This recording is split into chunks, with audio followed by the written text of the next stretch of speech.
India's free trade agreements are concerned. Union Minister for Commerce Piyush Goyal has confirmed some good news as far as India's economy and trade prospects internationally are concerned.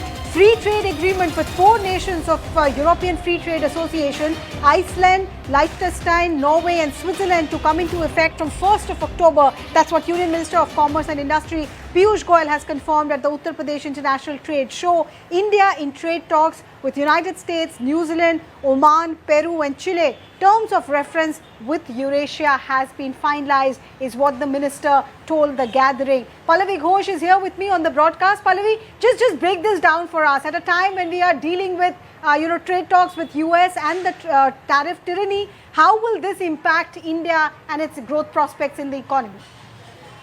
Well, the context first is that India has already signed an FTA or a free trade agreement with UK, and this is seen as mutually beneficial to both the countries, where the interests of both the countries have been kept in mind. India has also brokered an FTA with the European Union. That's the negotiations which are going on, which we are being told should also become realistic by the end of October or November.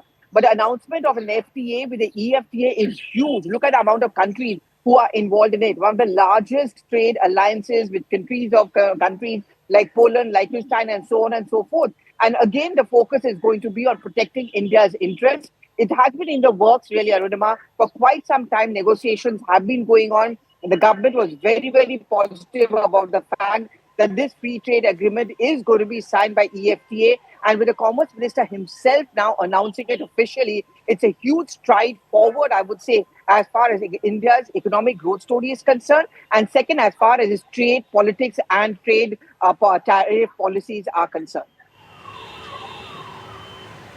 Right. Pallavi Ghosh there trying to break down that crucial input that has come in. India now signing FTA with 4 more countries, giving a further boost to our trade growth and economic prospects. Pallavi, once again, thank you so much for joining us. That's all that I have time for. But if you want to know in more details about any of these news stories, you must log on to news18.com. News and updates continue on the other side of this break. Poonam Borde joins you with Nation at 5.